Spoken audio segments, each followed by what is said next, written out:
வெளியில் உட்காந்து பேசிக்கிட்டு இருக்கிறேன் பாக்யராஜும் சுரேஷும். சுரேஷ் கிட்ட பாக்யராஜ் கேட்குறாங்க, ஏண்டா இந்த 3 பேரும் சேர்ந்து ஒரு வாட்ஸ்அப் குரூப் ஆரம்பிச்சிருக்காங்க சுரேஷ். ஆனால் அதில் என்னமோ நான் மொக்க வாங்கினேன்னு சொல்லி உங்கள் அண்ணி சொல்லியிருக்காடா. ஆனால் மதிக்கிட்ட கேட்டாலும் சொல்ல மாட்டேங்குது, ரேவதி கிட்ட கேட்டாலும் சொல்ல மாட்டேங்கிறாங்க. என்னமோ ரகசியம் பேசுகிறாங்கடா, நம்மளை பற்றி நல்லா ஓட்டிகிட்டு இருக்காங்கடா, என்னன்னே தெரிய மாட்டேங்குது அப்படின்னு சொல்லி சுரேஷ் கிட்ட பாக்யராஜ் சொல்லவும், அப்படியா அண்ணன், அப்படி ஒரு விஷயமே எனக்கு தெரியாதே அப்படிங்கிறாங்க. ஏண்டா நீ உண்டு, ஸ்டேஷன் உண்டு, உங்கள் மாமா உண்டுன்னு இருக்கிற, உனக்கு எப்படா இதெல்லாம் தெரியும் அப்படிங்கிறாங்க. அது என்னமோ கரெக்டு தானே, பெரிய பெரிய விஷயமே நம்ம வீட்டில் நடக்கிறதே எனக்கு தெரிய மாட்டேங்குது, ஒரு வாட்ஸ்அப் குரூப் விஷயமெல்லாம் எனக்கு தெரியவா போகுது அப்படின்னு சொல்லி சுரேஷும் பாக்யராஜும் பேசிகிட்டு இருக்காங்க. அப்போது தங்கராஜ்கிட்ட இருந்து ஃபோன் வருது. சுரேஷ் ஃபோன் எடுத்து பேசிட்டு, சொல்லுங்க மாமா அப்படின்னு சொல்கிறான். ஏண்டா உங்கள் அண்ணனோட மச்சனுக்கு பார்த்த பொண்ணு கல்யாணம் நின்றுச்சா, நடக்குதாடா அப்படின்னு சொல்லி கேட்குறாங்க. மாமா எனக்கு தெரியலையே மாமா, அண்ணா போயிட்டு வந்தா, வீட்டில் அம்மா அப்பா கேட்டுக்கிட்டு இருந்தாங்க அப்படிங்கிற. என்னடா வீட்டில் என்ன பிரச்சனையாச்சு அப்படின்னு சொல்லி தங்கராஜ் இங்கே சண்டை நடக்கும்னு எதிர்பார்த்துக்கிட்டு இருந்தவர் அங்கே என்ன நடந்ததுன்னு தெரியாமல் ஆர்வத்தில் தான் இப்போ சுரேஷுக்கே ஃபோன் பண்ணி அங்கே இங்கேயும் சொல்லி மாற்றி மாற்றி பழமையை மாற்றி கேட்டுக்கிட்டு இருக்காரு. அப்போ தங்கராஜ் கிட்ட சுரேஷ் சொல்கிறாங்க, இல்லைங்க மாமா, அப்பா கேட்க வந்தார், அப்போ உடனே உண்மையெல்லாம் அண்ணா சொல்லிட்டாங்க, அதனால ஒன்றும் பிரச்சனை இல்லை மாமா அப்படின்னு சொல்லவும், சே தப்பிச்சிட்டானே அப்படின்னு சொல்லி தங்கராஜ் தன்னோட கையை குத்திக்கிறாரு. அவனை எப்படியாவது அவங்க வீட்டில் பேச்சு வாங்க வச்சிடலான்னு பார்த்தா தப்பிச்சிட்டான் அப்படின்னு நினச்சிட்டு இருக்காரு. இப்போ ரேவதி பக்கத்தில் இல்லாத டைமாக தான் பார்த்து அவர் பேசிகிட்டு இருக்கிறாரு. ஆமாம் மாமா, அந்த பொண்ணோட அண்ணன் உங்ககிட்ட வேலை செய்கிறவராமே அப்படிங்க. ஆமாம் சுரேஷ், எங்கிட்ட தான் கேட்டான் பையன் எப்படி என்ன ஏதுன்னு.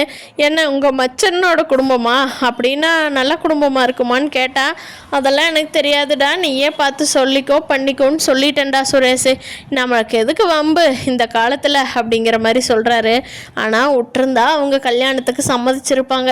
தங்கராஜ் உள்ளே போய் தான் இப்போ பொண்ணு வீடு வேண்டான்னு சொல்லலாங்கிற முடிவில் இருக்காங்க. அண்ணனே இப்படி சொல்கிறாரு, அதனால் வேண்டாம்மா, நம்ம தங்கச்சியை அந்த ஆளுக்கு கட்டி கொடுக்க வேண்டாம் அப்படிங்கிற மாதிரி சொல்லிடுறாரு தங்கராஜ்கிட்ட வேலை செய்கிறவர். மலருக்கு ஃபோன் வருது. மலர் யாருன்னு பார்த்தா அவங்க அம்மா தான் ஃபோன் பண்ணுறாங்க. ஃபோன் பண்ணி, இங்கே பார் மலர், இன்றைக்கி நம்ம போய் அவ்வளோ ஆசையாக அந்த பொண்ணை பாட்டு வந்தோம்ல, அந்த பொண்ணு கூட கார்த்திக்கு பிடிச்சிருந்ததே, அந்த பொண்ணு வீட்டில் இல்லை இன்னொரு நாள் பார்த்துக்கலாம், இப்போதைக்கு கல்யாணம் வேண்டாங்கிற மாதிரி இருக்கிறோம் அப்படின்னு சொல்லிட்டாங்க மலர். அநியாயமாக இப்படி சொல்லிட்டாங்க, எல்லாம் அவங்க வீட்டு மாப்பிள்ளை தான் பண்ணியிருப்பாரோன்னு சந்தேகமாக இருக்குது அப்படின்னு சொல்லவும் மலர் சொல்கிறாங்க, அம்மா உனக்கு சந்தேகமாக வேண்டாம்மா, எல்லாமே தங்கராஜ் அண்ணனோட வேலை தான், அவர் அப்போவே சொல்லியிருக்காரு அவங்கிட்ட, தெரியுமா எனக்கு எப்படி இருந்தாலும் இந்த கல்யாணம் நின்றுன்னு தெரியும், நடந்திருந்தா தான் அது தெரியும், அவர்கிட்ட வேலை செய்கிறவரை போய் பார்த்து நம்ம கார்த்திக் கல்யாணம் பண்ண விடுவாரா என்ன, அவர் எப்பேற்பட்ட ஆள், சரி பரவாயில்ல விடுமா, இந்த பொண்ணு இல்லாட்டி ஊர் உலகத்தில் வேறு பொண்ணே இல்லையா, வேறு நல்ல பொண்ணாக பார்த்துக்கலாமா அப்படின்னு சொல்லி அவங்க அம்மா கிட்ட ஆறுதல் சொல்லிகிட்டு இருக்காங்க. அப்போ ஸ்ருதி எதேச்சியாக வந்தவங்க கல்யாணம் நின்னது தெரிஞ்சதும் பயங்கர குஷி ஆயிடுறாங்க. ஸ்ருதிக்கு அப்படியே முகமெல்லாம் பூரிப்பாக இருக்குது. அண்ணி என்ன சென்னி அப்படின்னு ரொம்ப ஆர்வமாக கேட்குறாங்க. அப்போது அதை மதி நோட் பண்ணிகிட்டு இருக்காங்க. என்னது கல்யாணம் நின்னது தெரிஞ்சு எவ்வளோ ஆர்வமாக கேட்குறா பாரு அப்படின்னு சொல்லி. அப்போது மதி மலர்கிட்ட கேட்குறாங்க.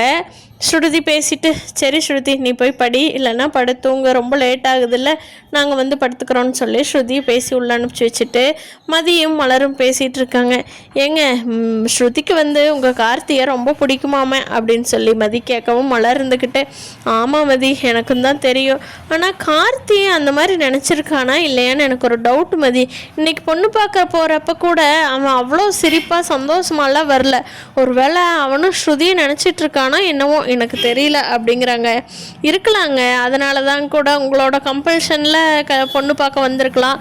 அதுவும் இல்லாமல் இது தங்கராஜோட குழந்தையா, இந்த பொண்ணை பார்த்துட்டு எப்போ நம்ம அக்காவுக்கும் பிரச்சனையாகும்னு கூட யோசிச்சுட்டு தான் மனசில் இருக்கிற ஆசையை வெளியில் சொல்லாமல் இருக்கலாமுங்க அப்படிங்கிறாங்க.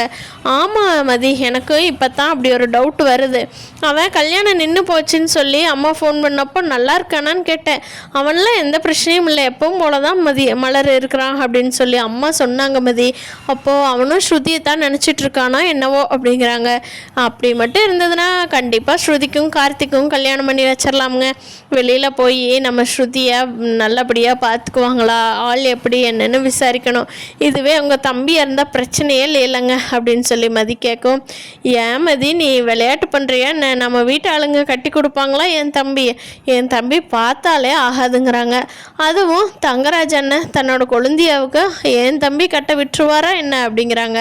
சொல்கிறாங்க என்ன நடக்கணும்னு இருக்குதோ அது தாங்க நடக்கும். யாரை நினச்சாலும் மாற்ற முடியாது.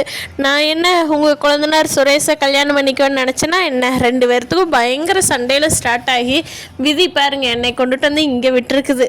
சம்மந்தமே இல்லாமல் அழுகிட்ட. அப்படி யாருக்கு என்ன நடக்கும்னு என்னங்க தெரியுது அப்படிங்கிறாங்க. என்ன மதி நீ பெரியவங்கள மாதிரி விதியெல்லாம் பேசுகிற அப்படிங்கிறாங்க மலர். ஆமாங்க என் லைஃபே அதுக்கு ஒரு எடுத்துக்காட்டு தானே அப்படிங்கிறாங்க மதி.